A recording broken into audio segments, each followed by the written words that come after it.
grab your gear, let's hit the water. Paddle and fin where the vibe gets hotter. Kayak fishing, straight talk, hear the stories unfold. Sloppy freshwater adventures bold. With multiple hosts, yeah, the crew's all here. Casting lines in rivers, no need for fear. From the east to the west, we're making waves. Join the tournament hype, see how it raves. Paddle and fin, we're on the go. From the lakes to the oceans, let the good times flow. Fishing tales and triumphs will paint the scene. Jib reviews and profiles, you know what we mean. Bring special guests, every episode shines. This is kayak fishing, where the world aligns.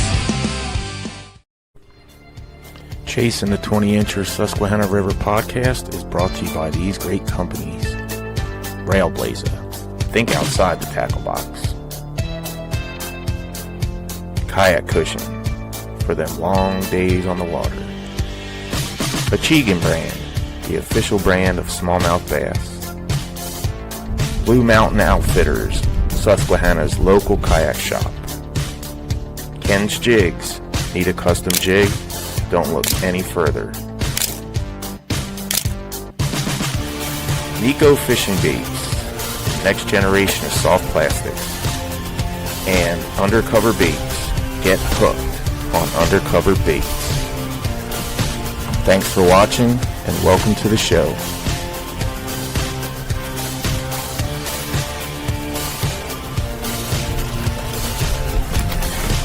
That's a 20. That is a 20.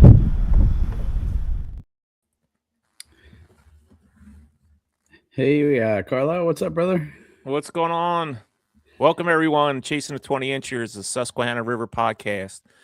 We have a special episode with you guys tonight. We have legendary Joe Raymond joining us here in a minute. But before that, I want to take a minute to thank all our sponsors for the show.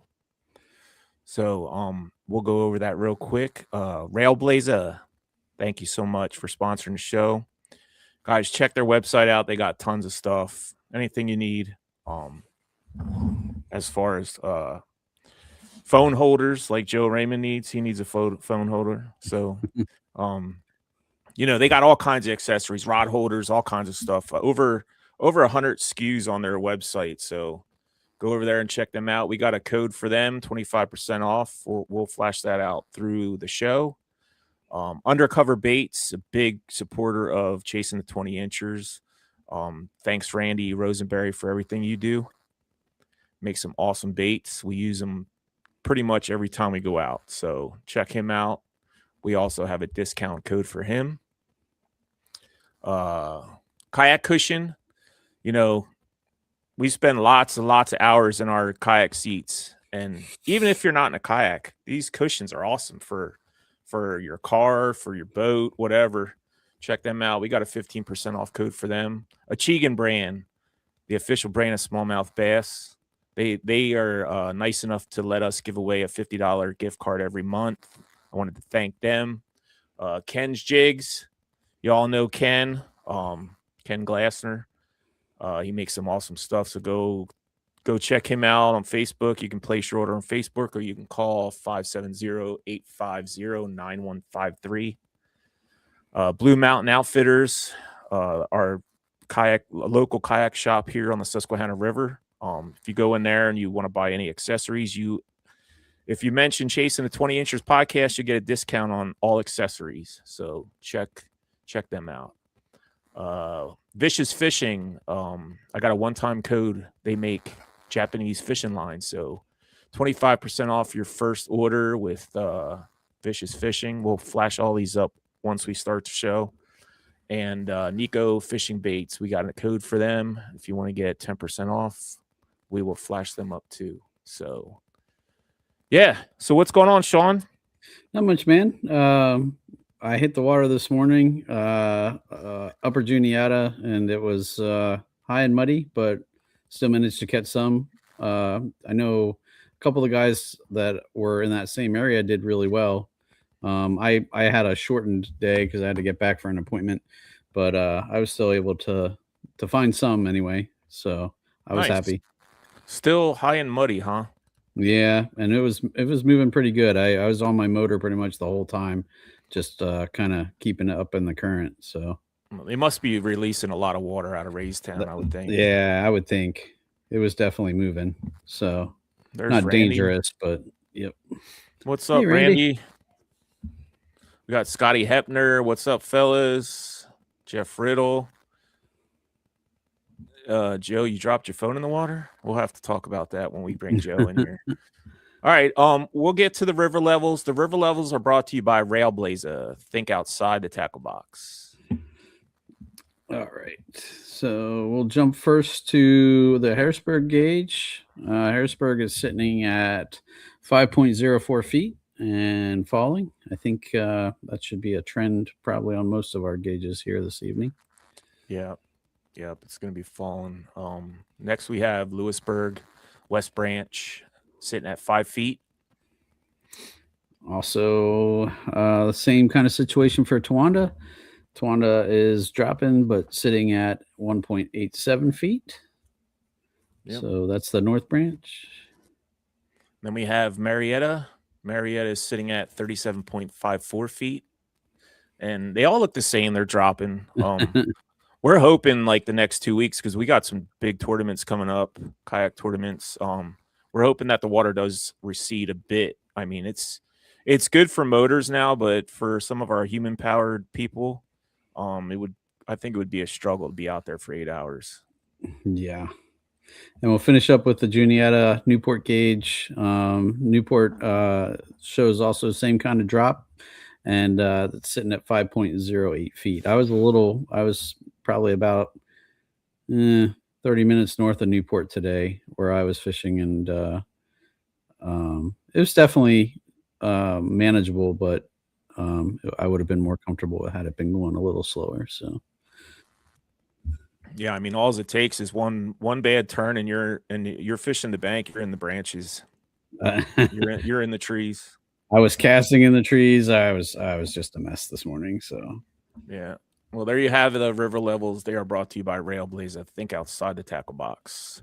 Without further ado, we're going to bring Joe in here before we go over the photos, because we chose Joe to pick a winner for the Achigan brand $50 monthly gift card. So everyone, welcome Joe Raymond to the show. What's up, Joe? What's up, guys?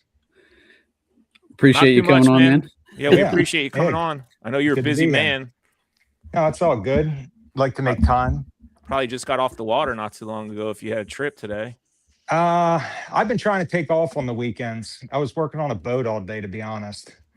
But definitely a busy day.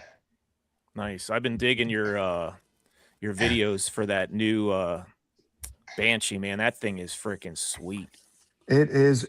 It's an animal. Yeah, we're happy with it so far. It's been it's exceeded our expectations in pretty much every way so far. Yeah, Awesome. You know what it reminds me of? A monster truck on the water. That's what it reminds me of. A couple of people have said that. Yeah, it sounds like a monster truck, or it sounds like a sprint car. If you've ever been to sprint car races, it's got that. It's not.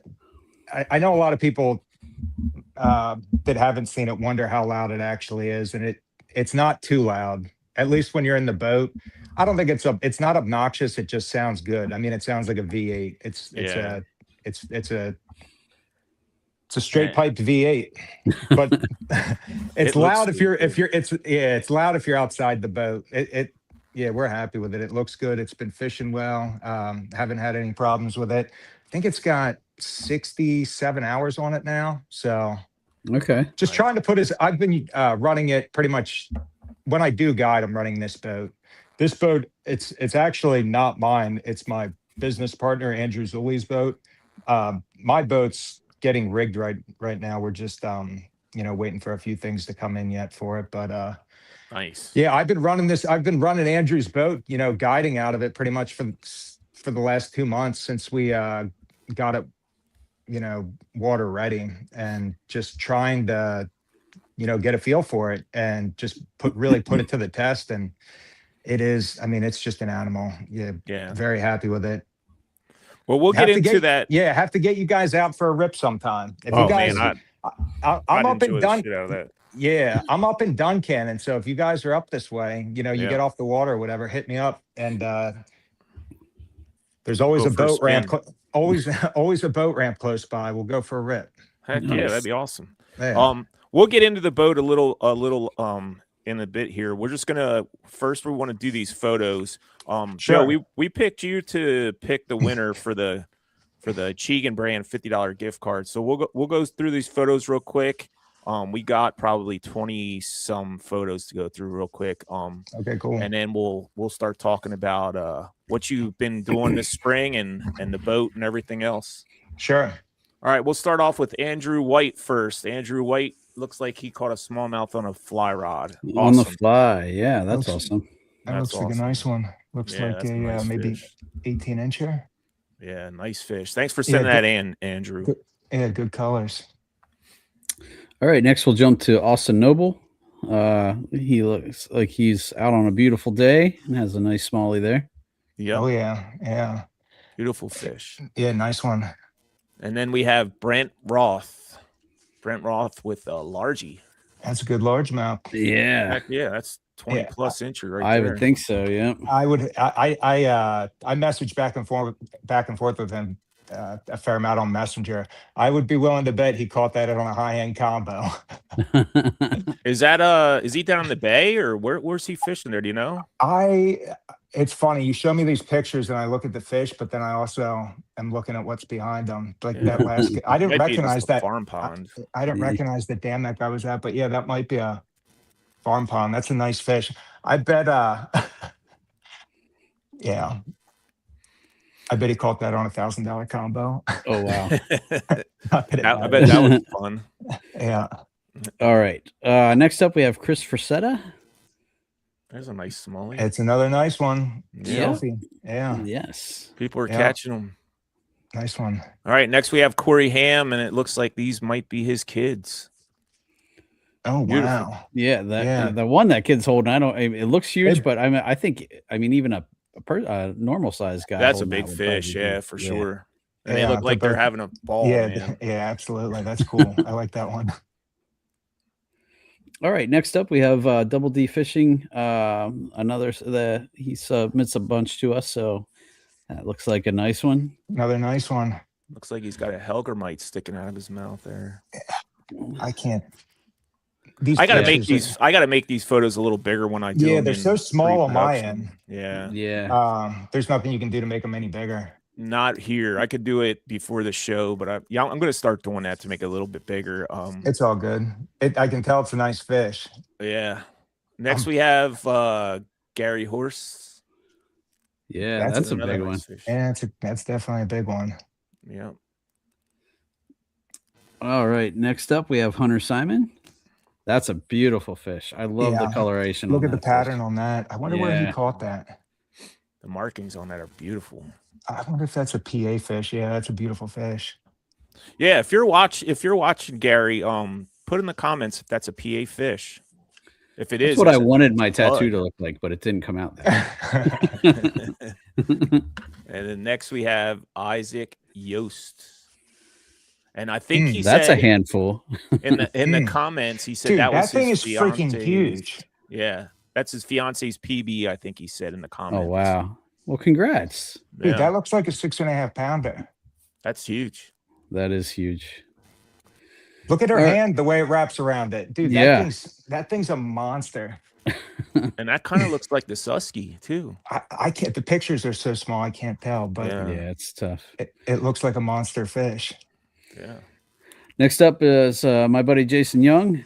Jason was out smashing them this morning. He sent me a picture of his bass thumb all ripped up. He was just south of me on the Juniata, and I don't think this is from today, but he did have some nice ones today too. But nice fish there, bud. Yeah, thanks Yeah. for sending that in. Yeah, very nice. Next we have Jeff Riddle. Oh, I can't imagine what this is going to be. Oh, Oh, look at the Jeff. belly on that. Yeah, look at that. That's a He's in toad. disguise. He looks like the guy from Home Improvement where you can't see his face. Wilson, yeah. Wilson, yeah. Yeah. That's a monster. Yeah, that's it's nice. been eaten. I would be willing to bet that's probably not a Susquehanna fish. It could be though. That could be a pre-spawn fish. It was cold out. Yeah, that's Yeah. a stud. All right, next up we have Jim Calchidi. Sorry if I butchered that. He looks super happy. Archidi. Oh man, look at this guy. He's Yeah. excited. Yeah. I know where he was at. He was in the land of giants. New York. Another nice one. Yeah, Yeah. that's awesome. Yeah. And I love the All right. enthusiasm. Yeah. Next, we have John B.C. Conlon.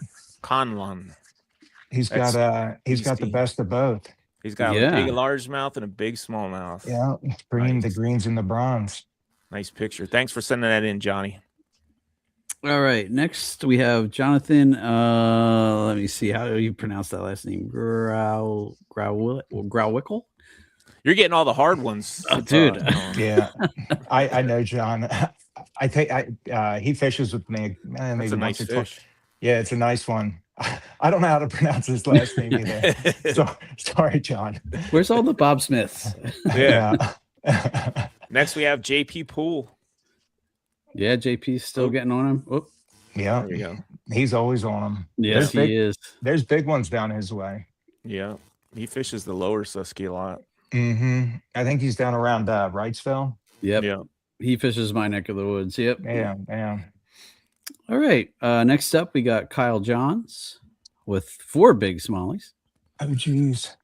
Yeah. That's not a bad day of work there. Yeah. Got a couple monsters there. Looks like they had some fun that day. Heck Yeah. yeah. Looks like they're a little wet too. Yeah. Next, we have Larry Okonski. Larry's been on them. Larry's on him. He had a 19 today that I saw personally. Were you I took guys a pic- fishing some kind of paper tournament or whatever? Nah, we were just fun fishing. Just going back and forth. Yeah. Yeah. Larry's a hammer. I fished with him a couple times. It's cool to see him doing so well in the kayak tournaments. Yeah. He's doing He's well. he's won a couple of them, right? Yeah. Yeah. Yeah. Nice one, Larry. I was tempted just to fish right behind him and just see what he's doing.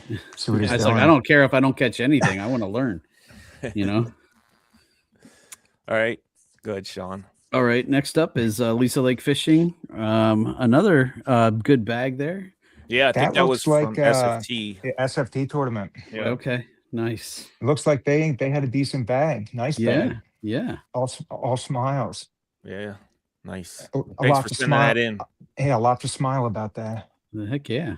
All right, we got a couple more to go here. Our main man, Mike Reinhold. Yeah, Mike.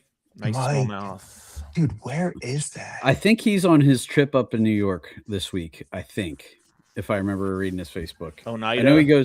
he goes on a trip every year, and I think he's on that trip right now. Dude, he looks like he's on the res. I wonder if he's with Travis. I think he is with Travis. Dude, that's sweet. It looks like he's with Travis up on the Mohawk Reservation. I could be wrong though.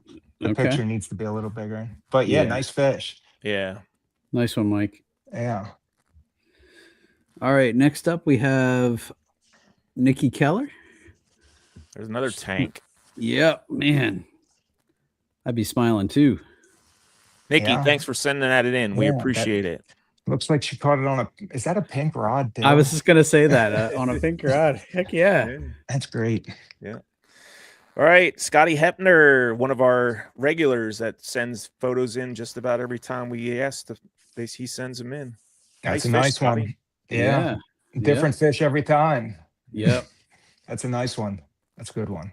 We got Definitely two more to knows go where to here. find him. Hey, Yeah. I finally got an easy name. Steve Smith. Thank you, brother. For both the easy name and the Dude Nice sends in a fix. catfish. Yeah. Yeah. You don't look too happy holding that catfish. catfish that's need great. love too, right? Yeah, Do they? We've been catching catfish. We've been Yeah. catching them lately on chatterbaits. We did down on the Potomac. Holy cow. Oh, yeah. Yeah. They're all over the place down there. And snakeheads. Yeah. And then last but not Nice. least, we have Zach Newth. It's another That's big neat. one.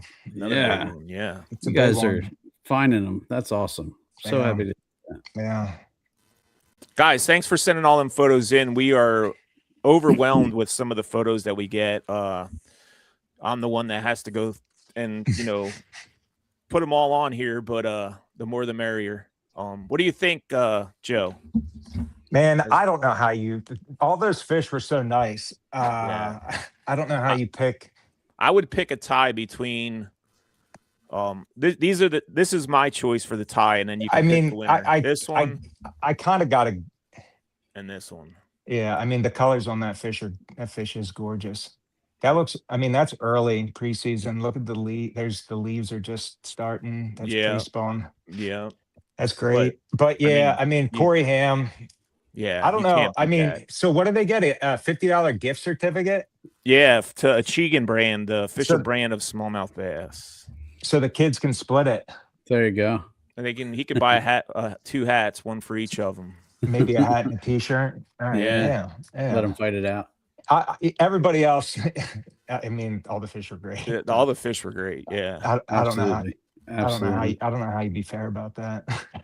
Yeah. All right, Corey Ham, get a hold of me through Facebook Messenger under either Chasing the 20 Inchers or Carlisle Esterly, and I will get give your information to Achigan brand, and they will get a hold of you through an email with a code. So when you go on the website, you can spend your $50 gift card. All right. That was pretty crazy, man. Like we've been really getting the photos, Sean. That's awesome, and we love that. We love seeing you guys succeed out there, and how happy it makes you. That makes us happy too. So keep them coming, and yeah. Yes, please, more Banshee vids. Yes, those vids are awesome, especially the ones like when you use the drone and shit. That's awesome. I haven't really done many with the drone yet. The problem is the drone does not keep up with that. I was just going to say that. You got to slow down for the drone.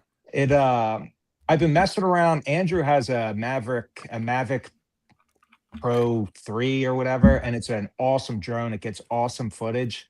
It does have the follow me mode, but it just does not keep up with the boat. Yeah. And so not that the boat is not that I'm even going that fast when I'm doing it, but that drone, for whatever reason, I think it has a top speed of 40 miles an hour, but when it's in follow me mode, it just. But yeah, we'll keep up with the videos. I mean, I enjoy making them. I know we keep posting videos with the same boat. This next one's going to be done here soon, and it's going to look. We're going to go with different color, of course. Nice. But yeah, we'll keep them rolling. We're really waiting. I'm waiting for the river to get low at this point. Yeah, get really some good shots. Really show off its abilities there. The thing does run crazy shallow. I mean, I've ran it over some gravel bars and stuff. It runs just as shallow as any other boat I've ever been in. It will be it'll be cool getting some video over the summer once the river drops. So that fish that Isaac Yost posted, he said it was the Susquehanna River below Sunbury. Let me see if I can bring that photo up again. You know what? You can see that was that one. It is a big one. I don't know. Yeah. Did he say how big it was? No, he didn't. Isaac, how big was that Just fish? look at the way her hand is wrapping around that thing. Yeah. Looks like a 6-pounder. It looks like a freaking big one. Yeah. It looks like a New York fish. She caught that early. Yeah. There are big ones up there though, man.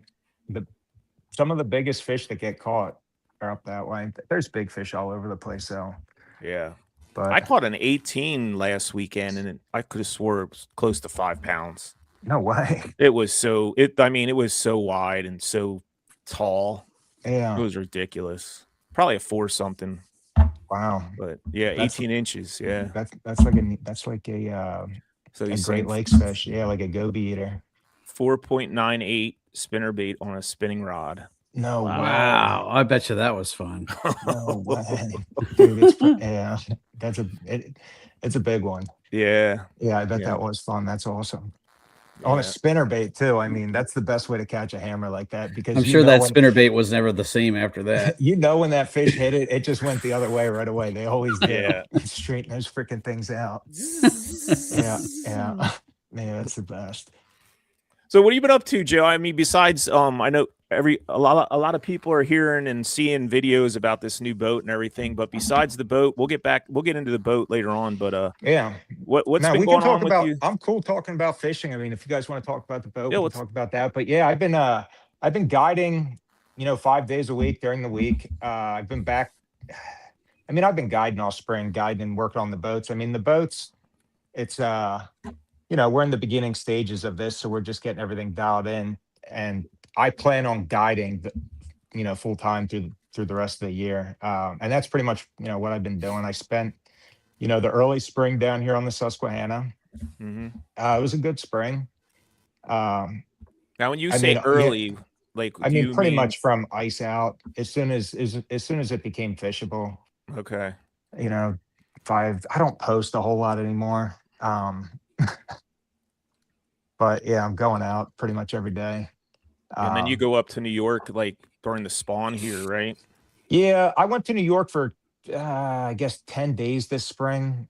I always say it's the last time I'm going up there. Guys are already twisting my freaking arms to go back next year. I don't know what I'm gonna do, but yeah, at one point I spent like 2 months up there in the spring. Uh, but and it's awesome. I had a lot of fun with it. It's the fishery is the fishery just it's unbelievable. It spoils you. It's really amazing, but it's so freaking far away from home. I was going And to I say that's it's hard to and be when gone things for that start long. going wrong, like I don't know, if you have problems with anything while you're up there and you're far, far away from home, it creates a level of stress that, yeah, I mean, and the thing, like I charge more when I'm up there, but being up there costs more money. I'm renting, I'm eating out, just, everything about it. I'm burning way more fuel on the boat to get around on the St. Lawrence. Just everything about it's more expensive. So it kind of balances out. I don't know that actually end up with much more money versus staying home. I mean, it's not. It's a very cool experience. It's not all about the money, but I've been doing this long enough that it almost feels like working out of town. Yeah. Before I Yeah, got into that's guiding, exactly what it is, really. Yeah. yeah, I mean, it's work. When I first started going up there, it was so fun and exciting because it was new and just something new and awesome. And I spent a ton of time up there. And I mean, it's still an awesome place. I love going up there, but it is so freaking far away. And every time I go up there, I just get stressed out. Uh, if you have any kind of mechanical problems with anything, You're far I away mean, from home. you're screwed. Yeah. Yeah. So You take the Banshee up there? I did take it up this spring. Yeah, I wasn't planning on taking it up, but I did end up with it up there because I had mechanical problems again. What did you get a lot of like wild reactions when people seen the boat out there? Or- Oh, dude, people freak out about that thing everywhere. Yeah, thing's awesome. um, it's a different looking boat and it's a bright color and it's got that big decal down the side. Yeah. Uh, they're not all. I mean, this one's awesome looking. It's it's very bright. But yeah, it gets a lot of attention. Even going, it's like a 450-mile drive up through there, up 81 and then up 37. And the whole time up the highway, I mean, people are pulling up next to you, and taking pictures of it and giving you a thumbs up. Like, what is that thing? I think, that it's a cool looking boat, but that pump hanging out the back gets a lot of attention.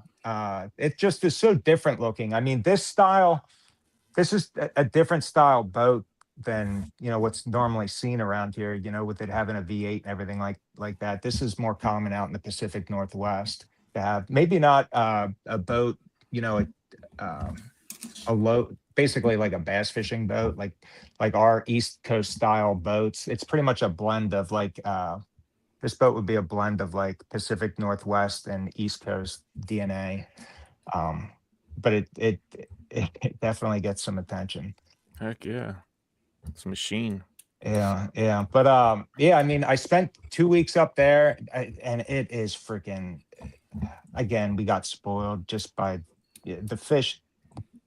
The fishing is so good. I up mean, there. I'm sure a lot of guys watching this have fished up there and they know, but The Could you do Susquehanna's it in a all- kayak? Like I know you obviously, jet boat it, but could you do it in a kayak? I know enough about it now that if I had a kayak, I could go up there. And thing is, man, I mean, I could get up there and get around fish, especially if you had a trolling motor on it. But it is so big up there that is like that river is massive. Like the Susquehanna is big. Before I went up there, the Susquehanna was the center of my universe. I really thought it was like the biggest, baddest bass fishery, and it is awesome. But that up there is a whole nother animal in terms of size. You could get yourself in trouble real quick in a kayak if the wind picks up. That Yeah. would be you'd have to stay in the bays. And you'd really have to watch the forecast. I mean, I don't think it's a great idea, but I kind of figured that was if the Joe's answer. saying that, I'm not taking a kayak there. it's not a great idea you could fish the bays, but man, to go out there on that big river and spot hop around, I mean, I burn a lot of fuel when I'm up there. I'm running around all over the place. Yeah. That place. So in terms of volume, you follow cubic feet per second. Yeah. So the Susquehanna is maybe running like 40,000 cubic feet per second right now. Yeah. The St. Lawrence, where I fish, runs 500,000 every day. Wow. Oh, geez. That's Yeah, no, we're not normal. going up there with kayaks, Sean.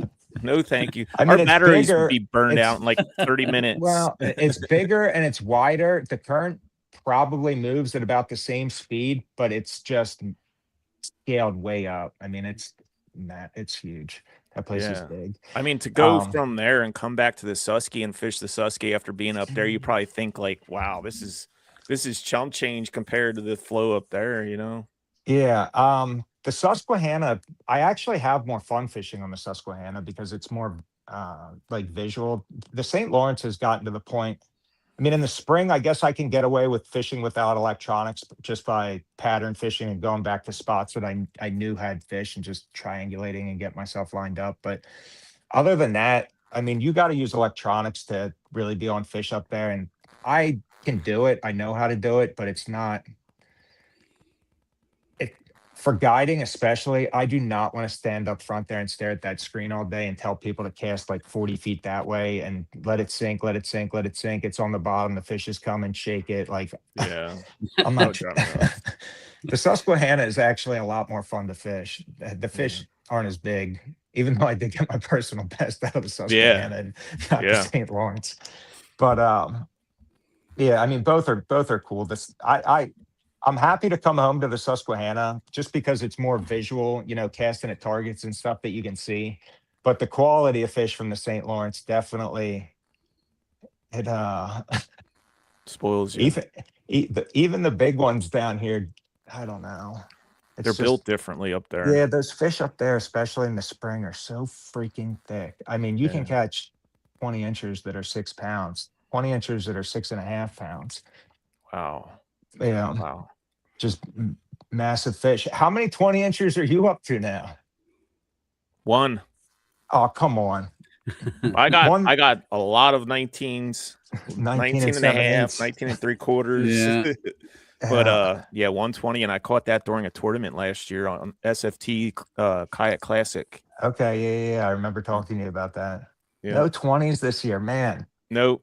I got a 19 and 20 this 3/4. year yet either. Yeah. Yeah. Dude, I popped it, not to rub it in. Go ahead. It's okay.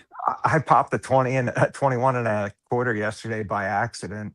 Oh, by accident. Oh, dude, I felt so You bad. were just casting. Yeah, I was messing around with the chatterbait. I mean, the guys were fishing. We were fishing a spot that, I mean, they caught a couple fish out of it, and they caught a couple fish out of the spot, and then nothing else was being caught. And I just had this chatterbait on, and I wanted to make sure that it was, chattering right. So I made a cast, and this freaking fish whaled it. It wasn't a super heavy one. I don't even think it was 4 pounds, but That's a good kayak tournament fish. It was one of those fish that was, long, skinny, but it had a giant mouth. As soon as it got close to the boat, it had that giant freaking mouth and those big freaking lips. Yeah. I was like, that's a big one. Yeah. Yeah. How many 20s you got? I honestly, You don't keep track of that? I don't even keep track. It's, I mean, we've caught them this year. We've caught a handful of them. It's, I don't think we caught as many of them this year. I think, I think we're missing some of the big fish, but I mean, we caught a bunch of them in New York. And we caught them down here. I mean, we catch one or two a week, but there's in the spring. I mean, some days you catch two of them in one day, but then you go a couple days without catching one. I should keep track of that. I've never been big on the numbers. You know, as far as like fish count during the day or the number of 20 inches, it's not. I just go out to have fun and catch fish, and you know, as long as after we catch the first one, I'm content.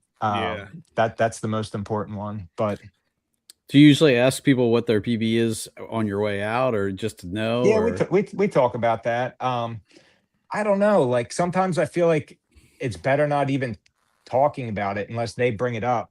You don't want to. You just want to go out and be natural and not have any kind of expectation or whatever. Like you're just going out and you're fishing, and like every time I go out, I don't really have I maybe have a little bit of an idea where I'm going to go, but I will pick a boat ramp the day before and yeah, maybe have an idea which way I'm going to go, but depending on, you know, what trailers are in the parking lot, that kind of dictates where I'm going to go. And then I just go out and freestyle it every day and just whatever happens, happens. And I mean, we always catch them. Yeah. Awesome. That's Yeah. awesome. Yeah. I mean, you really got to play the day too. I mean, just, you know, conditions and everything, and just have a feeling like fish the moment. I mean, don't get me wrong. If the water's up and there's some spot where like, you know, they're freaking gang, you know, stacked in like cordwood, maybe try to make a little extra effort to get there first. But I don't know anymore. I don't even know if it matters. There's guys that are freaking launching their boats before the sun comes up. Yeah. So yeah, just go out and fish the moment, you know, pay attention to conditions, the water conditions, the weather conditions, the sun, cloud cover, everything like that. I mean, you just get a feel for it, especially like, you know, I know a lot of guys that probably experience this, but those days where it's bluebird skies, like when there's not a freaking cloud in the sky. A lot of times those are the toughest days. And when I see the sky like that, I know what to expect. And you just really got to kind of slow down and finesse them and work on them and hope that at some point during the day, you know, I call them the big puffies. The big puffy clouds show up, and then the fish usually start biting, or you know, it gets better, and then we might change up what we're doing a little bit. But now, do you keep like a journal or anything like that? As far as yeah, I mean, I write some stuff down. I've just been doing it.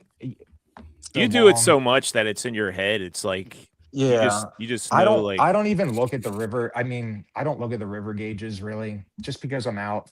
I'll look at the river gauges if you know, if I know there's some kind of weather event coming. I mean, I do look at them every now and then, but if I know there's some kind of a weather event, I'll look to see what the predictor is. But the river gauges aren't always accurate either. And then you start looking at the river gauge, and I don't know. Then you try and plan out your day based on this, and this. And yeah, I seem to do all right just freestyling it.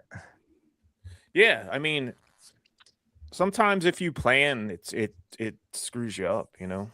Yeah, I Just mean, go out and you fish. want a little bit of a game plan, but you just gotta fish the moment. You Yeah. can't.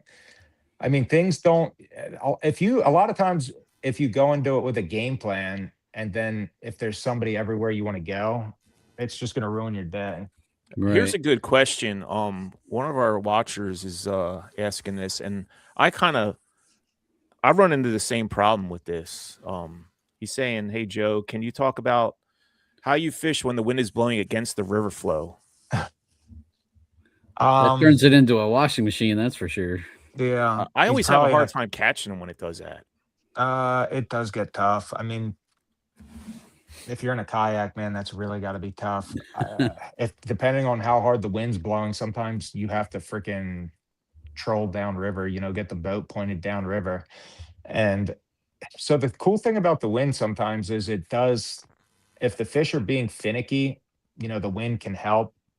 It breaks the surface up, so you could throw spinner baits around, and try and fish shallow, try and capitalize on a reaction bite. It's but then there's times that the wind's coming from the south or the southeast, that there's some kind of weather system moving in that just has them absolutely shut down. You just gotta, you gotta fish a couple different baits, fish what you got confidence in. But yeah, as far as like boat control or whatever in the wind, if you're in I don't know if he's in a kayak or not, but if you're in a kayak, I mean, I'd be looking for shelter, maybe hiding behind. Check the wind forecast, figure out which way it's coming from, and then look for maybe areas in the river that you might find shelter from the wind. Yeah, protection on the backside of an island or backside of something. But I do that even in a boat too. I'll pay attention to that and kind of if it's gonna rip, you got to have somewhat of a game plan for that.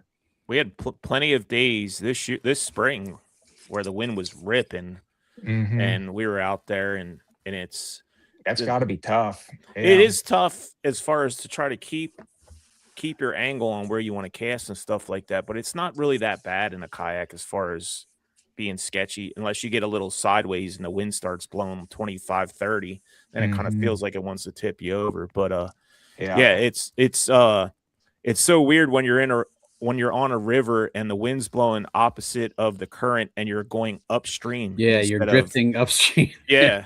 That's wild. If you're fishing in a tournament or something like that and you just have to do it, you got to do it. I guess, if you're guiding, if I was fun fishing at that point, I would probably be thinking about something else that maybe I should be doing. More important. Some of us don't get to fish 5 days or 5 to 6 days a week. We only have certain days to fish, so we have to. No, I get that too. Yeah, you gotta make the best of it. Either embrace it and fish right in it. I mean, depending on which way it's going, if it's coming upriver, it's tough because you either gotta troll down, you gotta troll or paddle down against it. Just hope they're biting spinner baits. I mean, does that happen in a boat too, where like you feel like you're floating upriver? Yeah, the wind will push you upriver. That's what I'm saying. Yeah. I mean, if it's blowing hard enough, you have to point the boat downriver. If you want to drift the bank downriver, you have to have the boat pointed downriver and run the trolling motor down and run it. Yeah. I mean, you can. I'll push the boat backwards sometimes.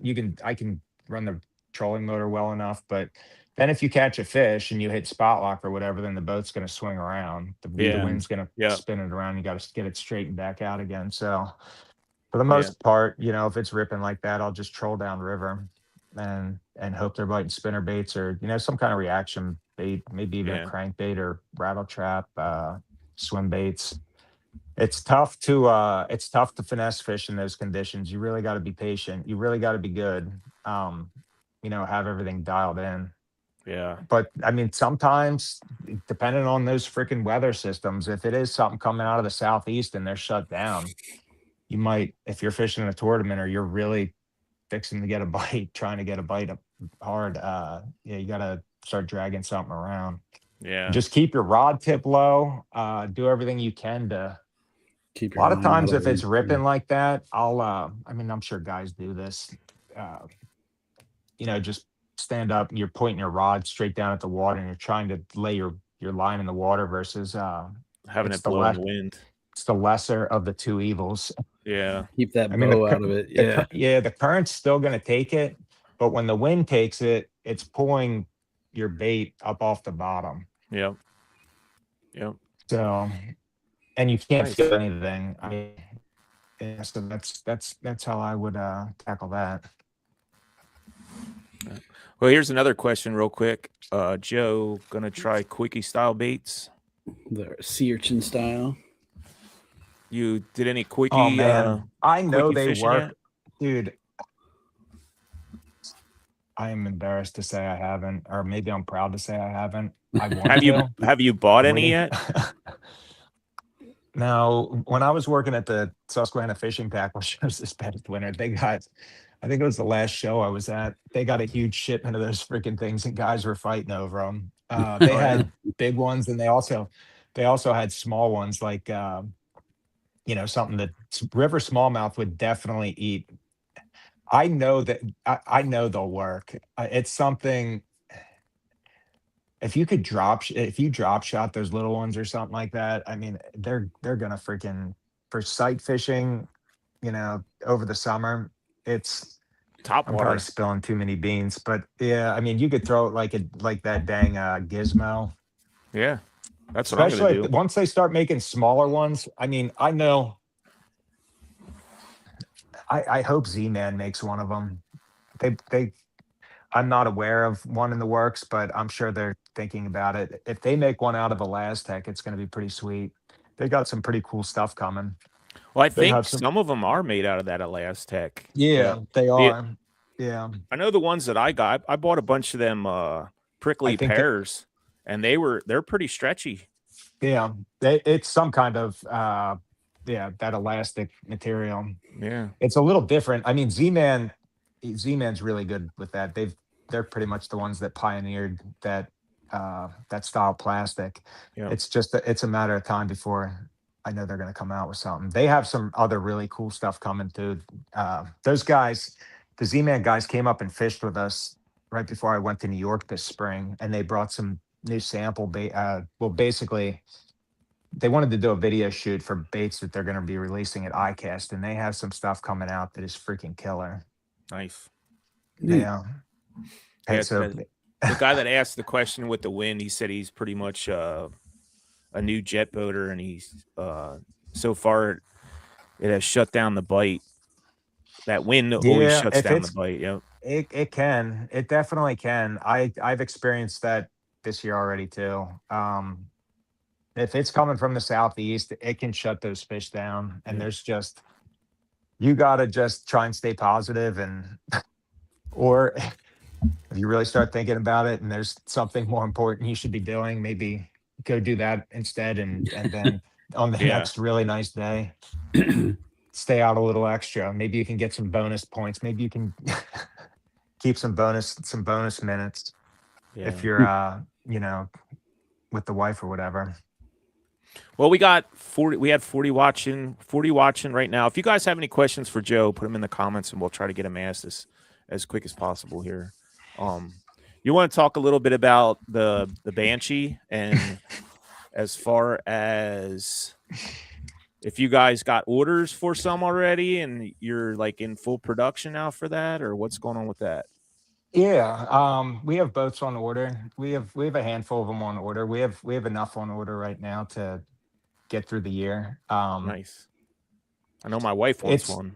Yeah, it's we're just at the beginning stages of this. I had enough between Andrew and I, we had enough experience that we, with the boats and knowing how they needed to come together, and just with the modeling and everything that we did, we knew that we had a good feeling that the first one was going to be. I've just learned so much along the way with different stuff, trying different stuff. But there were certain parameters that I always had to work in before. So really, to do it exactly what I wanted to do, this is the only way to do it, was to kind of go out on my own, Yeah. and make a different looking boat. I wanted to make a different looking boat, and I wanted to we wanted to make a boat with a different power option, something that was hopefully more reliable and Easier to work on too, right? yeah, I mean, the service thing, you need serviceability, especially. You either need a very reliable engine, or you need a lot of service, and if you don't have either, you're in trouble. Um, That so thing is awesome looking. yeah, it's a cool looking boat. If you look at boats from the Pacific Northwest, I mean, that was kind of where we grabbed some ideas from, like the front end of the boat, kind of the rear end of the boat, the way the double ribs run up. The boat has a very wide front deck. The way that if you look at the sides, they actually flare out. You can't really tell from that Yeah. picture, but Yeah. the sides flare out as it goes up the boat. So you end up with a very wide front deck, and then the way that it pulls together in the nose, it's a different looking. It's different looking, but it's what we wanted to do.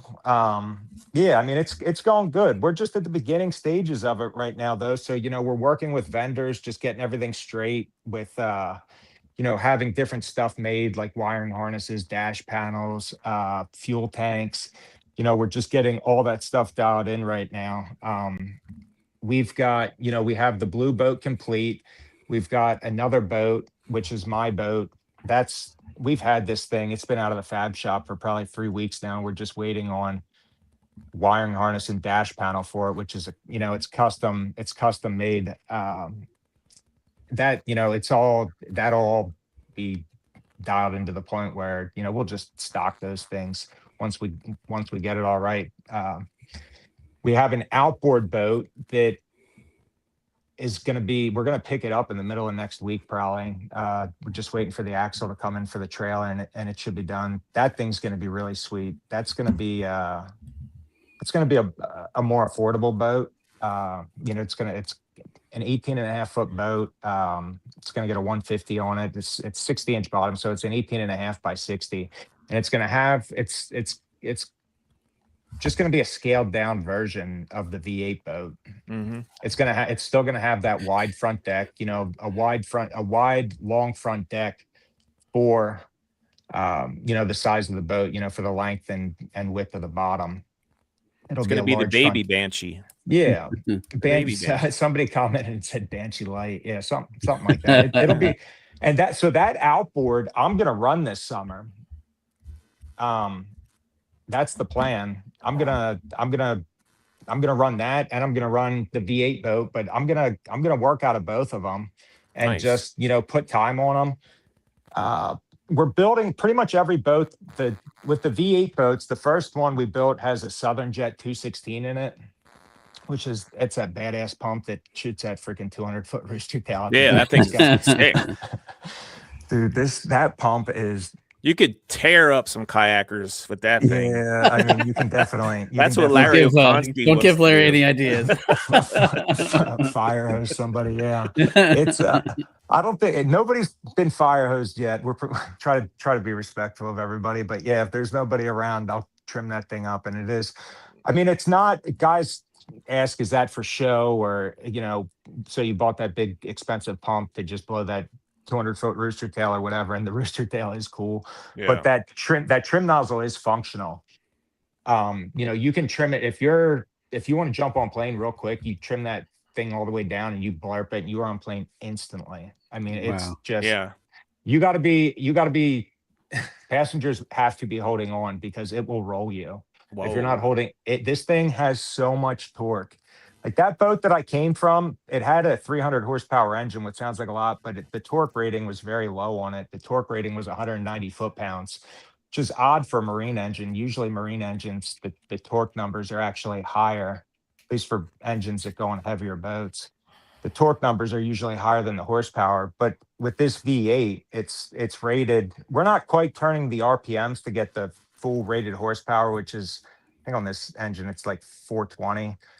Our horsepower, what we're getting for the RPMs we're turning, I think it's around 370 horsepower, but the torque is 460 foot-pounds. Yeah. That full range torque comes in at like 3,800 RPMs, and when you have torque like that, mated up with a pump that can actually, I mean, that is light. That pump you could put an LT4. I'm actually sitting in the boat right now, but you could put an LT4 to that pump, and it would take it no problem. An LT4 is basically it's a 6.2 with a supercharger that makes 650 horsepower and 650 foot-pounds of torque. Jeez. What would you need that for?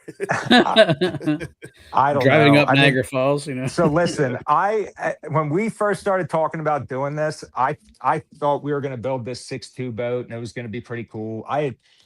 But we did have plans to build. I mean, if a customer would want it, I thought it would be cool to build one too. Why not? I mean, if you can put an LT4 in one, but dude, this 6.2 is already. I don't think you don't need any more power than that. You really don't. We did not build this thing to be a speed demon either. I mean, we built this thing to just be reliable, something that it's 6.2 liter. It's got displacement. And if you want reliability, this thing has always been, there's no replacement for displacement. It's 6,200 cc's. And I don't run it, when I'm guiding, I don't run it hard. I'm running this thing at like 2,800 RPMs. Maybe 3,000 RPMs. It's doing like 33, 34 miles an hour. So it's just chugging along. And believe it or not, it's very fuel efficient. When you're running low RPMs. Michael Bradley asked, when you're running the jet boat, how often do you choose the tougher route just because you can? I guess it depends who's with me. Yeah. But yeah, I always run different routes. I never run the same line, even when the river is low. I freestyle all that stuff too. It's just too much to remember. At least, I mean, there's general lines or areas that I know where to go to, but do I go on that side of that rock every single time? I don't think so. Maybe there's a couple runs that are like that, but for the most part, I just, freestyle, pick my way through it. I mean, the boats can do it. A high performance jet boat, if you know how to run it, you get a lot of hours behind the wheel. It's pretty cool what they can do, but you got to be careful. Like I know in some of those videos that we posted, I was ripping. I don't normally post videos with the boat ripping that hard. This boat, for the most part, when I'm running it, I'm not running it hard at all. I mean, there's been many guide trip days that we're towards the end of the day, and the guys say something like, this thing's, this boat's really badass. It sounds cool, but we thought it was going to be faster. I'm like, that was the wrong thing to say. Yeah, hold on. Yeah. And just dump it. And yeah, I mean, because I honestly, if you dump it, if you're running it wide open, I mean, it is going to suck fuel, and it's very fast, and there's no reason to do it. Even my last boat, I didn't run hard at all. I ran that thing. I tried to stay for the RPMs that I felt it would run most reliable at. I think I was running like 28 miles an hour, which is still, you can get to where you want to go, and it was fairly efficient on fuel at that RPM. But yeah, I mean, for the most part, just putting around in the thing, and putting around like that in this boat, this engine really should be able to, even for as much as I guide, that engine should last me the rest of my life, like thousands of hours. They rate it at like, they say 2,500 to 3,000, but that rating is in a heavier boat.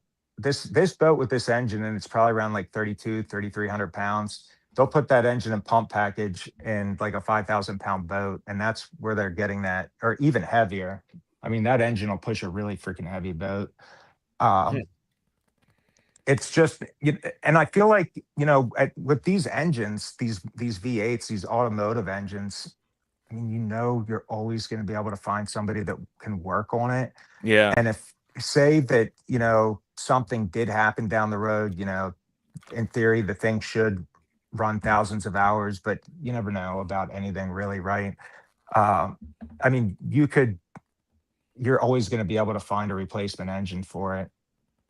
That's awesome. You go to a freaking salvage yard, you'd have to undress the block and redress it with everything that, is on this engine.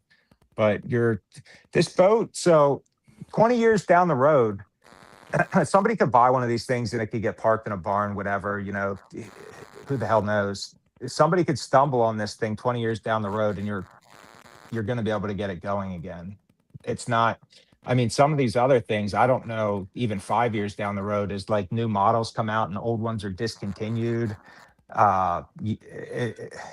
The parts are hard to get for a lot of these engines, even when they're in production. And then imagine what it's going to be like when it's out of production. Yeah. I just feel like these things they are more expensive than other boats around, but if you can afford it and you're real serious about fishing, it's a better investment. It's something that you can count on for a very, very long time.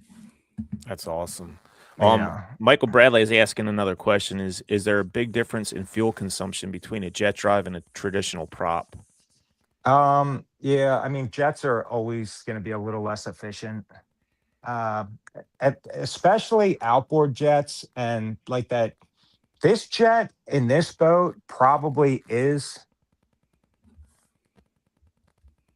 It's got to be one of the, this is a proper jet pump. It's an expensive pump and it's a proper built jet pump, like engineered. It's imported from New Zealand. This is like real deal, the real deal stuff. So it is as efficient as it can be, but I don't think a jet drive is ever going to be as efficient as a prop. Yeah. What kind of octane are you putting in that? I just run 87. 87. Yeah. They we it depends. I've been running 87 and I haven't noticed anything. When it was new, we were running high test. I haven't noticed anything different. No different. I know sometimes if we're taking out to rip, we do put higher octane fuel in it. Get a little bit extra juice out of it. But yeah, I mean, I can't. I'm really looking forward to just taking a run on that thing. Yeah, I'm serious. The next time you guys are up this way, we'll be up there sometime for sure. Next time you're up around Duncan, and hit me up. If I'm not, it won't be a big deal at all for me to drop this thing in the water and take you guys for a rip. Wow. Yeah. Maybe we'll even try and catch fish. We don't even have to do that. Just rip. Yeah, we can go for a rip. We'll go for a rip. Yeah, the boat is cool. I love it. We're very happy with it. So the next boat that we have here has better hold on. I don't know if when we're doing this, can I flip the screen around? Yeah, you can do whatever you want. Yeah, I think you can. Can you switch the camera? You should be able to. No, maybe not. Yeah. Oh. No. I thought you would be able to, but I guess you can't. You can grab the phone if you need to show us something. There's a boat sitting here. Here's. My. That's the current. That's crazy. Yeah. That's the 6.2. That is clean. That is clean, Joe. Southern jet pump down there. Everything's a little dirty right now. But that looks pretty clean to me. Yeah, this is the boat I've been running. Man, thing's awesome. Dude, the front deck on this thing it's like an icon. I don't know if you guys are familiar with the bass boats, but there's a bunch of different bass boats out there. Yeah. And Icon came out and had a wide front end like that and a real wide front deck and was just a very high trim level boat. And that's kind of what we were trying to go for with that. So this is the other one. Oh, wow. That's yours? The one that they're building for this is you the guys one are that building for yourself? This is what we're working on today. So what color? What color are you thinking for that one? Man, I don't know if I can talk about that yet. No. Yeah, we got the Raptors on. This one's got a little bit different hump on it. Should have turned the light on. Yeah, we can see it. I was thinking like more of like a hunter orange. I got a couple ideas. So that's that Southern jet pump. Oh yeah. I think interesting. It's a big pump. And then this is the other boat with the American turbine. So the water goes in the sides there? It comes out that nozzle. Oh geez. Yeah. Wow, let me turn this light on real quick. Sorry. So is there something under the boat that sucks the water through that? Yeah, here, I'll show you.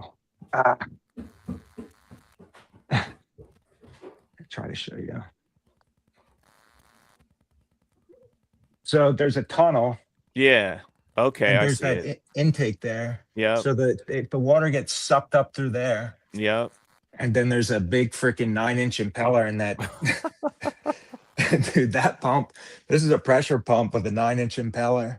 This is it's an American turbine. Dude, this pump This is crazy, and I don't know if I believe it, but our engine guy is telling us that this pump could be up to 10 miles an hour faster than that other pump, than the Southern Jet, which I don't think it's going to be. But even if it's a Yeah. couple miles an hour faster, I don't know. It doesn't need to be That any thing's faster, but it's awesome. supposed to that thing's supposed to run pretty good. Oh, hit the mute. Joe, you're muted.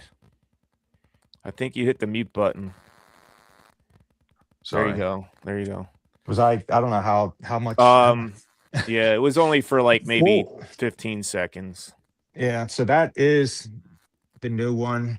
It looks like you're getting pretty close to being done there. Yeah, it's Somebody's asking, what bow mount do you like to run? I run this Altera. This is an it's an Altera Quest. Minn Kota. It's the brushless motor. I don't know. Is that what he's talking about? Yeah. It's a 115. Nice. That trolling motor, I run that to guide. That thing's pretty beat up on the bottom there. Dude, this thing was on my green boat. This thing actually is amazing. This Altera was on my green boat since new, and I never had to take it off once to get it worked on. Wow. I did bust the skag off and took it to my buddy Dave, and he welded a new skag on for it. Yeah. But I busted props and stuff like that. But that is still, dude, those old Alteras, the brushed ones, I broke so many of those freaking things. Huh. But I mean, if it wasn't for the guiding, I probably would. Yeah. I'd probably run like a Fortrex or something like that, like a Fortrex Quest. Or I probably never would have ended up with an Altera. The Altera works good for guiding, I think. I've run it so much now that that's just what I'm used to running. But Yeah. if you're not used to running a trolling motor like that, it can be frustrating. Nice. Well, we appreciate you coming on, Joe, and sharing your little If anybody is there anything else coming in? If anybody has any last questions for Joe, I know he's got to get up super early tomorrow. He's got a guide trip going on or something. Yeah, it's all good. I can ask the questions if you have them, guys. Here's one. Any plans for full windshield? I'm out west and looking for something other than a SGX Kingfisher or a Woolridge. I guess he's asking if you're going to put a windshield on. Full windshield on. Possibly. We've gotten a few of those questions. Yeah, there. If he's out west, I mean, there's a bunch of boat builders that do that already. I mean, that's kind of their thing out there. That's not as popular out here where we're at. If somebody wants to, if we get enough interest in something in a boat like that, so the boat for around here, for the most part, people want a fishing boat. You don't really need the windshield. You want the big front decks and everything like that. I imagine he's talking about like that full wraparound. I mean, it's something we'd consider down the road, but as of now, we're really working on getting this style boat dialed in. With the engine, we want to get we want to really push whichever pump combo works the best, between Southern Jet, American Turbine, and then we're also getting the Hamilton 214. Whichever pump seems to work best with the boat, that's what we're going to lean towards. And then from there, we'll really start, branching out into other stuff and get a full windshield boat. I mean, it's definitely doable, but that would be down the road. I guess he's saying they don't lay them out like that out there for bass fishing. He said you guys in the East build the best layouts. Then he should try a stand-up center console like this and see if it works for him. It might work. What would be the reason for the windshield, really? Like if you're bass fishing? I don't think it would be for bass. If he's fishing, if he's making real long runs or something, if he's making long runs or maybe fishing somewhere where it's going to be windy or rough. Yeah, that makes sense. The windshield. So if you make a full windshield boat like that, it's just tough to that windshield and everything sucks up a lot of room. You end up with not a great situation for laying your rods down. You end up with kind of like a cramp situation. I mean, if he has something in mind, Well, he said fish. he already has a center console. He Okay. drives a center console, so Okay. I'm not exactly sure what he's asking. Yeah, he'd have to give us a shout, and it's tough to go back and forth like this on a live thing. Freezing temps. That's what he's worried about. Missing, and the missus can't take it with the center console. Yeah, okay, we get it now. So he needs a protection for his wife. Yeah, like dual side consoles maybe. Yeah. So the other problem with that is your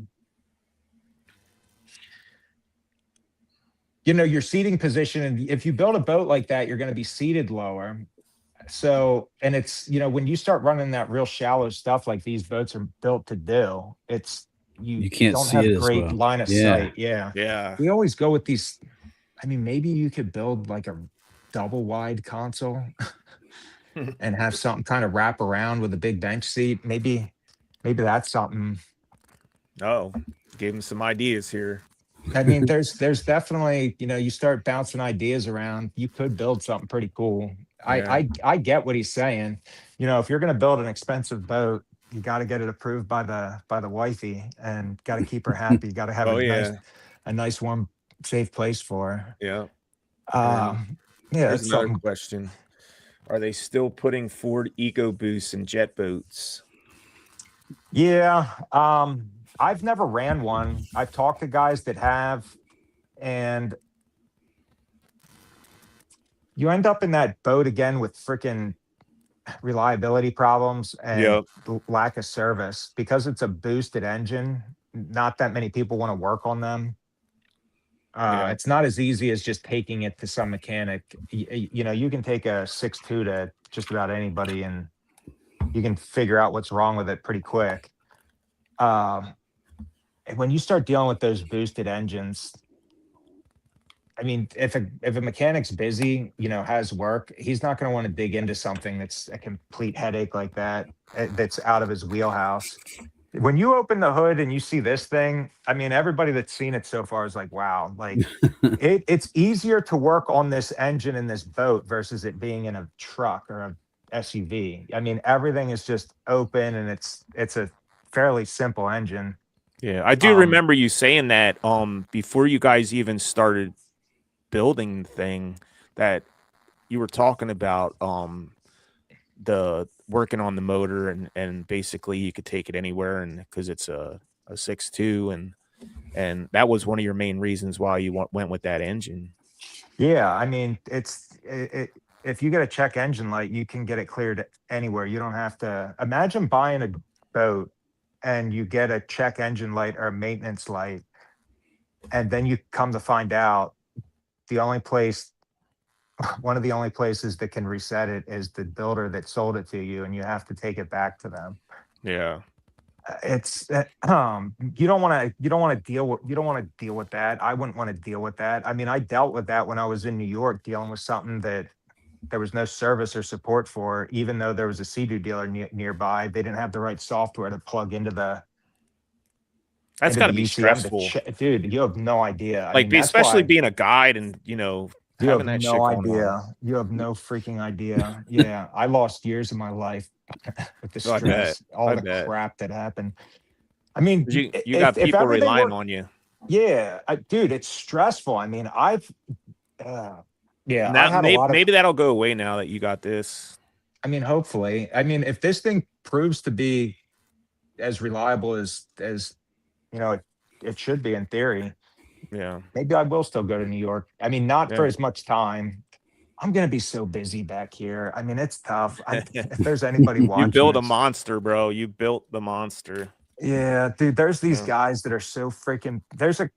I have my guiding clientele is great. They're all freaking great. Everybody we take out is, they're cool, good people. don't have any problems with. I haven't had any serious problems with any of them. But you know, there's some of these guys that these guys that got in on this New York stuff. There's one group of guys from New York City that when I was spending like 2 months up there in the spring, dude, they would book like 15 days. Oh Wow. Dude, they would just gobble everything up. It made it difficult to fit to make it fair for everybody. But now that, I'm saying I'm not going back up there, these guys are They're busting your balls. They are freaking hot. Yeah. I mean, it's kind of at this point, it's name your price. So, and yeah, I mean, if the boat proves to be reliable, maybe I would go up there for a week in the spring. I just don't want to be away for any longer than that. Yeah. And it is Get freaking homesick. far. Yeah, I mean, it's Yeah. 7 hours. It's 7 hours away. It's Did you have any like high end, like famous people yet this year on your boat? Like any Eagles players or anything like that yet? dude, I feel like my memory's so bad. I don't know. You might have. Just George Accord. George, Yeah, just George Accord the from famous Susquehanna. George. Yeah. Yeah. No, there was a couple people. I mean, nobody. No, like I can't think of a celebrity. Not yet. No. I mean, that stuff does come along every now and then. I just wondered because, like, if there's some guys I take fishing in New York that are high rollers. Yeah, you get the right people on that boat, they might start ordering. Yeah, they're know? high rollers, but they just pay for everything. I mean, they go home and they tell their buddies, and maybe their Yeah. buddies. I mean, maybe they buy one just to put in the garage, but these guys are more. They just pay for a fishing trip or a hunting trip, or Yeah. they're not into trying to figure it out on their own. I could see the one guy. The one guy is saying he's going to buy one just to set in his garage, just to show his friends, because he thought it was really, cool looking. But yeah, We are gonna have to book a trip with him, Sean. Yeah, I agree. Go out one time. dude, I'm telling you, next time you're up this way, just hit me up and I'll take you for a rip, Yeah. dude. Well, like a day of fishing too. We wanna pay for it. I mean, yeah, if you guys want to do it, That'd be cool. I feel if Maybe you guys next wanna year. if you Next guys- spring we'll do it. Yeah. Spring would be good. Yeah, next spring we'll plan it out. Yeah, we'll Hopefully figure we can find a time slot because we know you're Yeah. busy. No, we'll figure something out, dude. It would be fun to just get out next time. Yeah, next time you guys are up this way, Yeah. and it's wait until the river gets low, dude. I can't wait for the river to get low. I know that one guy said something about posting more videos. Yeah. Dude, Well, I if the know I'll be videos, holding if there's on tight. anybody out there that doesn't like the videos, I would say just unfollow the page now. And if you haven't seen the newest video with the how quick that thing goes up on plane, check out I think it's on your Facebook page, right, Joe? It's a video on there, Back in Black. I think you have Back in Black playing in it. The Super Jets guy did that Prey Day. Yeah, you check that video out. Go to his Facebook page and check that out. It's pretty wild. Yeah, quick dude. that I'm boat telling goes. you, this thing, it can be very tame, but when you dump it out of the hole, you better be holding on. Can you If you're play not that, ho- Sean? If you're I'm not looking holding for on- it right now. It looks like you better. If you're not ready, you'll go flying out the back. Yeah, So there are different motor options. I know there's guys saying that we overpowered it. You don't need that much power, and that is the honest to God truth. But the thing is, we could get a 5.3 liter, or we could go with I think it's a 4.3 liter V6. You don't save that much money, and the weight savings isn't that significant either. And these bigger pumps are made for that torque and that power. You don't have to. It's like You don't have to rip it. I mean, if you don't want to go freaking 50 miles an hour, don't go 50 miles an hour. You can run it. This thing loves to run at like 3,000 RPMs, and you're doing like 32, 33. It's hardly Just working. It's cruising. just, yeah, humming down the river. Yeah. It is fun. I'll let you guys. Have you driven jet boats? I've never even been on a jet boat. Oh, dude, I'm gonna let you drive this thing. I've been on a jet. I was on a jet boat when I was like 20 years old. Some guy took me fishing on the Susquehanna, and I had a blast. But we didn't like run around really. Yeah, dude. Yeah, I just want to run around. That's all I want to see. I want to it- experience the craziness.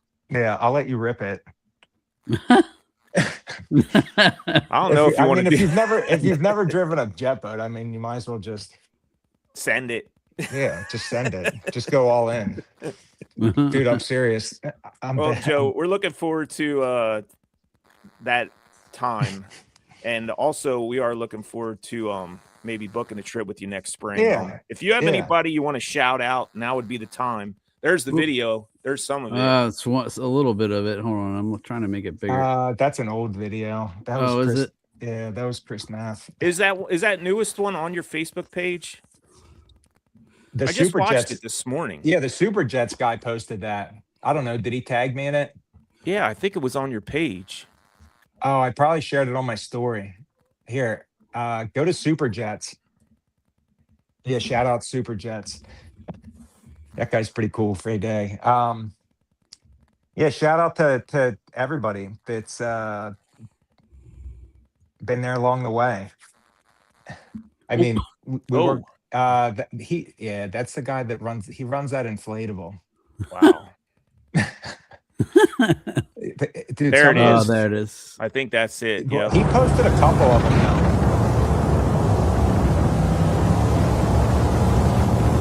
Here, go back. Scroll down. He posted a couple of them. Keep going. I think it's that one. Yeah. You think you're the coolest guy in the parking lot? And then this guy shows up. Look how fast he gets on plane. Like, he's already on plane right there. Dude, that thing's on plane instantly. Yeah. I mean, I'm telling you, if you're not holding on, it's going to roll you. Look at that freaking stream coming out. Dude, that camera he has is sick. I'm going to get one of them. But yeah, more videos are definitely coming. Yeah. It's gonna get wild. What camera is that? The You're the Insta coolest guy in the 360? parking lot? And then Yeah, this it's guy one of those shows Insta up. 365s or whatever. Yeah. Dude, that thing's nasty. I've been looking at them. That's awesome. Yeah, I'm gonna have to get one of It's those like things. motocross on the water. Yeah. But yeah, I mean, I guess I mentioned it. The Banshee thing it's me and it's Andrew Zulli. Andrew is my partner Yeah. with the business. Andrew's got a lot of experience with jet boats too. It's all been real cool so far. Heck yeah, dude. Yeah, I think it's gonna work. I know it's gonna work. It's our only option at this point. I mean, it's already working. Yeah, it's working. Are we gonna sell 100 boats a year? Probably not. But are we I gonna don't sell think a you need couple? to. No, I mean, You don't want to be one of them so the thing companies is- that just produces thing is- shit, you know? Yeah, we don't want to. We're not. That's what we're not trying to do. Like, we're trying to provide a very high end product. Yeah. You know, everything from just all the materials. We're not cheesing out or cheaping up. Yeah. We're putting quality, especially where it matters, with like paint. You know, dude, these things look sick with high quality paint, or even better than average paint. High quality paint is very expensive and it drives the price of the boat up. But when it's clean, I mean, I don't know if you saw some of those videos of it on the water where you can see the reflection. Yeah.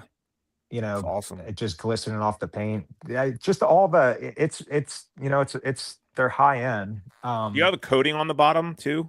Yeah, this boat. So Andrew's boat has the 7075 Yeah. aluminum. It's 1/4 inch thick, and it also has an AR 400 plate underneath the motor. Nice. I mean, that AR 400 steel is freaking tough stuff. That it's got the strength there where it needs it. I know guys go back and forth, aluminum. Do you want aluminum, steel, UHMW? I've had boats with UHMW, and I do not like it on the bottom of the boat. No.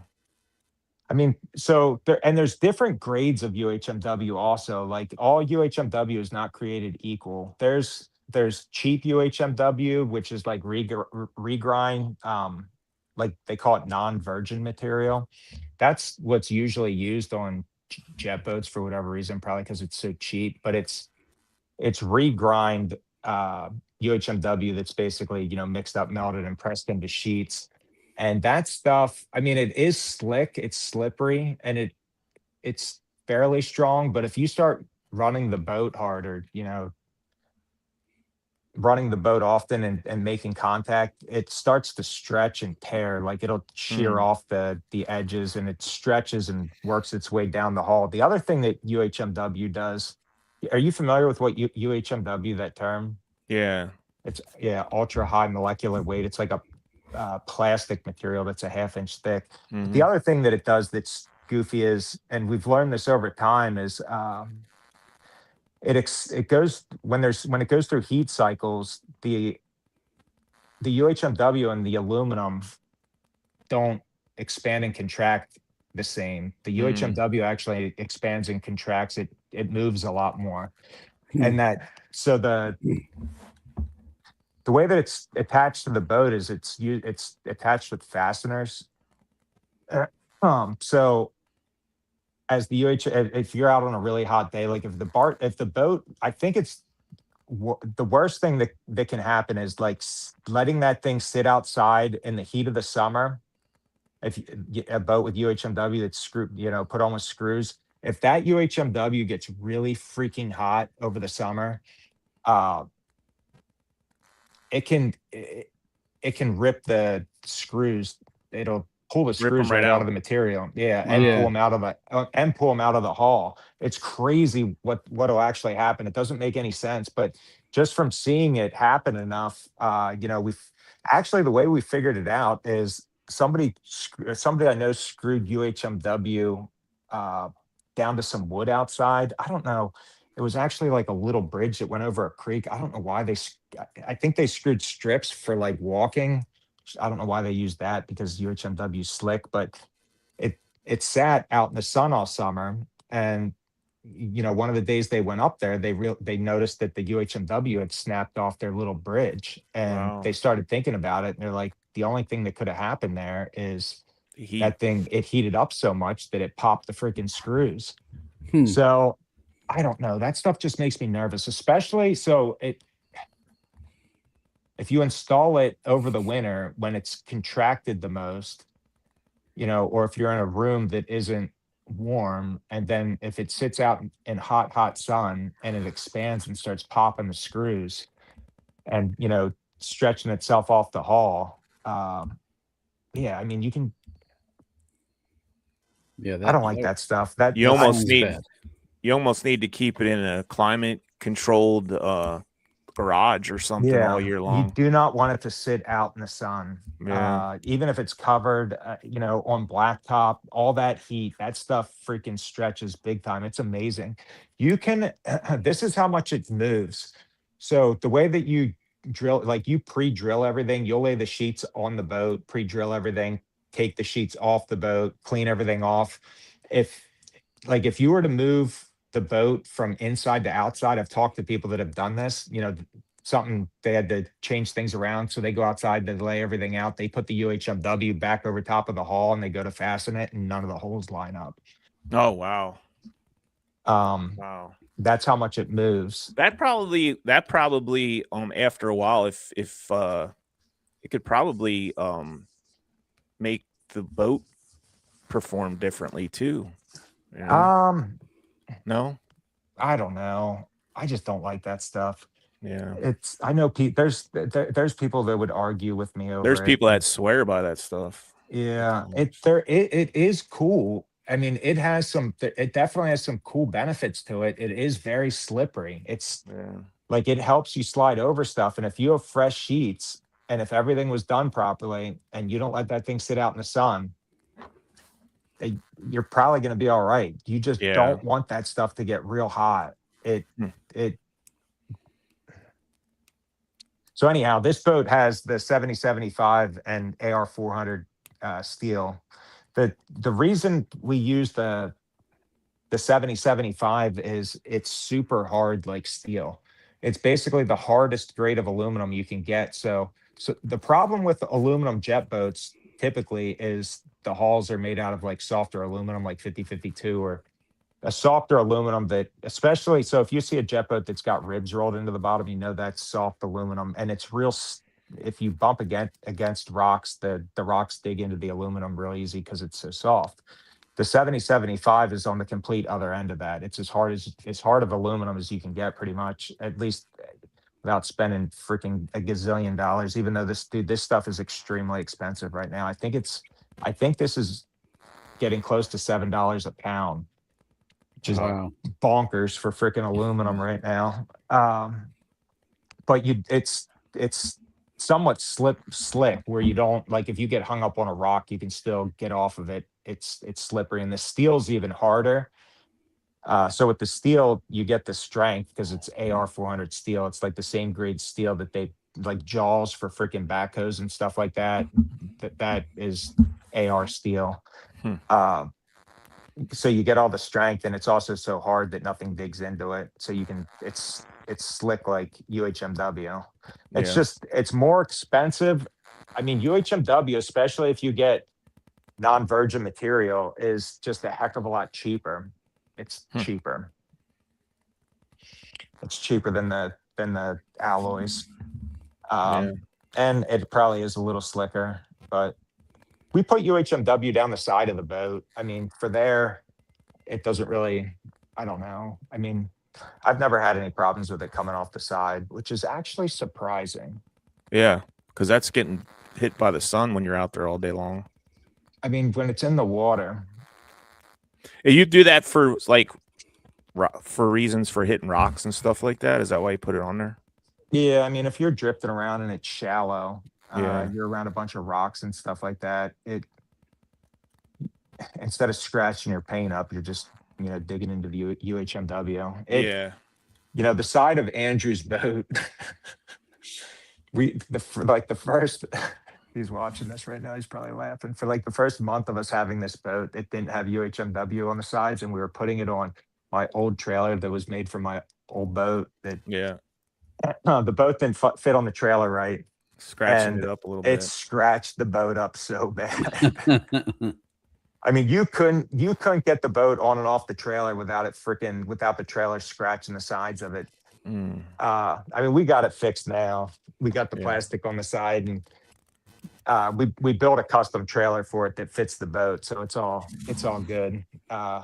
Andrew's trailer fits the boat real well. The trailers are actually really nice too. They're built. They're probably overbuilt. They're very heavy built, and they have electric brakes. They tow very nice. We built them so you don't have to worry about it falling apart. I mean, it's. Well, you guys, sounds like you guys are doing it the right way. Yeah, I mean, we just wanted a proper built. I mean, there's other great jet boats out there too. Yeah. But we just wanted to do something a little different, kind of do it our way. Yeah. And I think, I think it's going to be pretty sweet. I'm excited for you guys to. I'm excited. I'm excited for you guys to check it out. Oh, I'll be bringing my goggles. That's for sure. Yeah. Yeah. Well, if you have anybody else you want to shout out before we close this down, now would be the time. Any of your sponsors or anything like that? I don't know. I mean, it's kind of cheesy, but I do appreciate the sponsors big time. Susquehanna Fishing Tackle has been great. Tackle Shop local. Everybody knows them. Those guys are great. Everybody knows I throw a lot of Z-Man baits. I mean, I could ramble on for another half hour about sponsors and the different baits and stuff like that, but I have been blessed along the way to work with some really good sponsors. I know you got a bunch of bougie fishing rods. That's for Yeah, sure. I know. I gotta ease up on that, honestly. I'm a little jealous of it, actually. Dude, the crazy thing, I am more into collecting these things than I am using them. They're like That's a novel. problem, Joe. They're they're like novelty items. I do take them out fishing every now and then. My plan is to yeah, I mean if somebody wants to fish something high end, I'll bring it along, some NRXs and stuff. Some of those Poison Ultimas are a little they make me nervous to have out on the boat. But Those if are there's the some ones kind I of like. yeah, those Poison Ultimas, even the Poison Adrenas though, I mean the Shimano and Loomis make their stuff is freaking Yeah. awesome. I Yeah. mean, there's a lot of great rods out there, but everybody knows that the NRX is kind of like the benchmark. That's the benchmark rod that other rods are measured up to. That's just been the best, one of the best rods for such a long time. And that tech, even the GLXs all their rods are great. But back to those Poison rods. Even the Poison Adrenas are freaking. I don't know if you've ever handled those things. Susquehanna Tackle Oh has a yeah. great selection, all I that drool stuff. over them every time I go in there. Yeah, dude, those Poison Adrenas are so nice. The Poison Ultimas are just a novelty item, but if you're into high end stuff and you fish with one, you can. There's nothing else like that rod. I mean, it. If I have the Poison Ultima and an NRX on the boat, I'm grabbing the Poison Ultima. They are so freaking nice, but I am not telling people they got to go spend $1,000 on a fishing rod. It's Yeah. I have a couple of them, and if there's some kind of special occasion or whatever, tournament, whatever, I will take those things, and it's fun. Where I fish with them the most, to be honest with you, this is going to sound crazy. I don't even take them out on my boat. I just fish off the bank. Really? Yeah. There's a creek near my house. I live in Duncannon, so Sherman's Creek is nearby. Yeah. Yeah. So when the fish are in the creek, I'll just walk down and Nice. and crack a couple. That's where those rods get used. But yeah, I mean Shimano's been great. I mean Shimano, Loomis, Mhm. Power Pro. I mean, dude, it is all. I don't. If I wasn't sponsored by these guys, I would be wanting to fish this stuff anyhow. Yep. Seagar line. I like Power Pro braid, and I do fish Seagar. That PX8 stuff. I have some of that spooled up on reels, but for the most part, I fished Power Pro for so long. Power Pro Super Slick 10-pound. That stuff is great. Caught so many big freaking fish on it, man. I mean, that Mhm. my PB on all of them, all the fish that I'm catching on, pretty much all the fish I'm catching on spinning tackle or on that with that 10-pound Power Pro Super Slick, just moss green. I have the blue on a couple of those NRXs just because it looks cool. Yeah. But yeah, I mean, Spro. I like their jerk baits, crankbaits. Dude, up on the St. Lawrence, every spring, there's a crankbait bite where you can get on them with Little Johns and freaking rock crawlers, and it is wild. Like it is just freaking wild. You throw out there and crank that thing down and just start ripping on it and just like an erratic retrieve, and those fish go bonkers and they are big. Some of the biggest, all the heaviest fish that I've caught up there on the St. Lawrence in the spring have been on those crankbaits. That's got to be a fun bite. Dude, I'm That telling rod just you, loads up.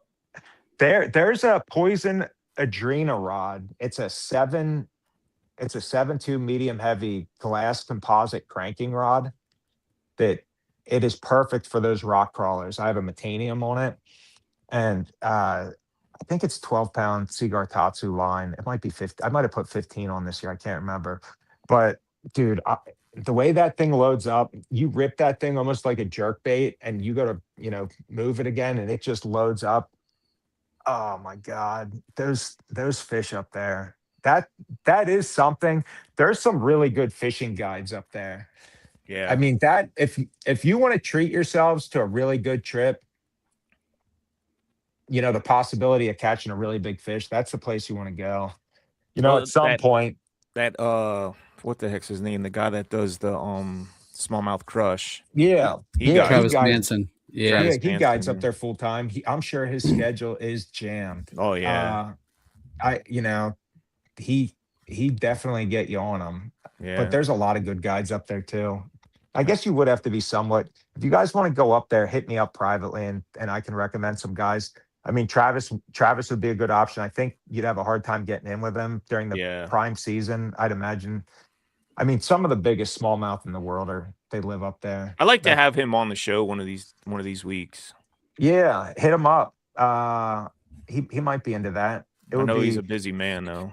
Yeah. Back when I did the news show, he came on one time and we talked it up for a bit.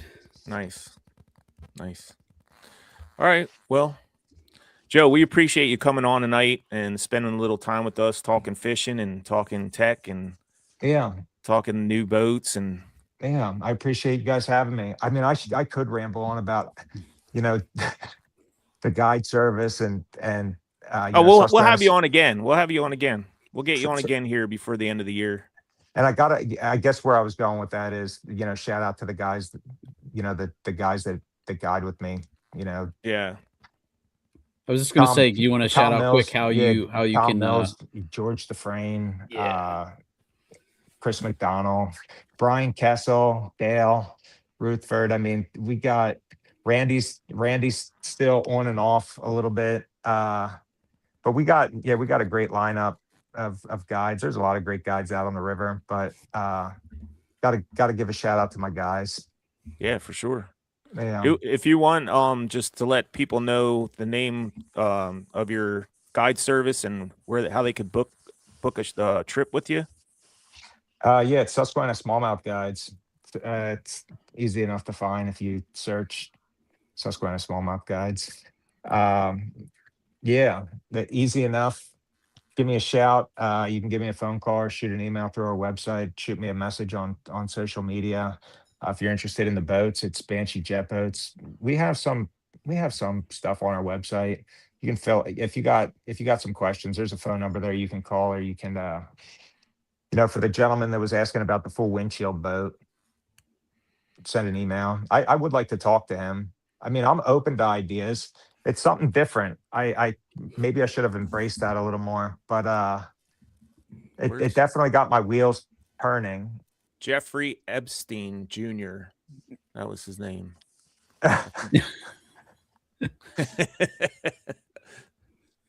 Yeah. So if he wants to reach out, he knows where to find you.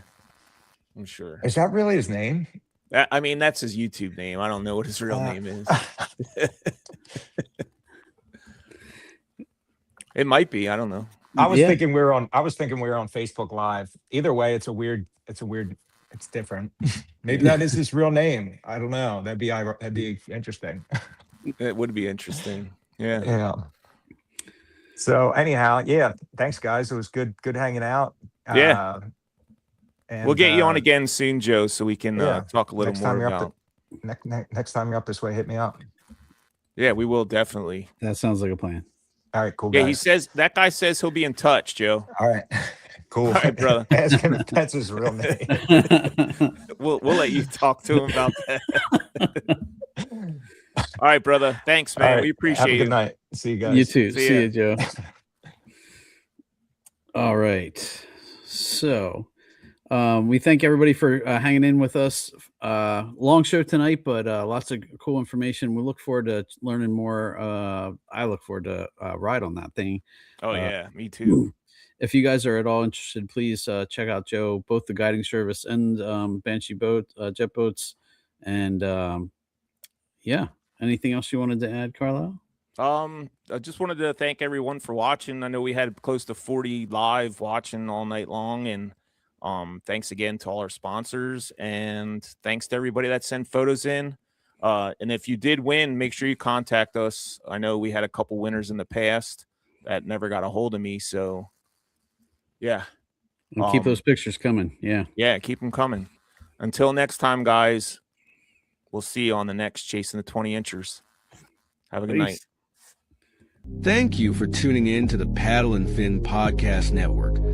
We hope you enjoyed the show. Don't forget, for future shows, like, follow, share, and hit that subscribe button.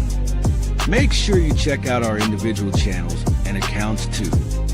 Want to be a guest on one of our shows and talk of adventures, gear, or products? Contact us.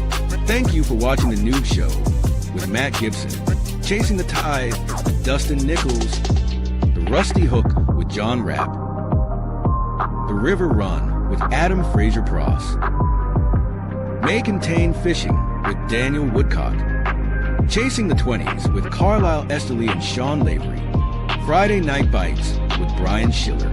Thanks for tuning into the Paddle and Fin Network. Subscribe and always wear your PFD.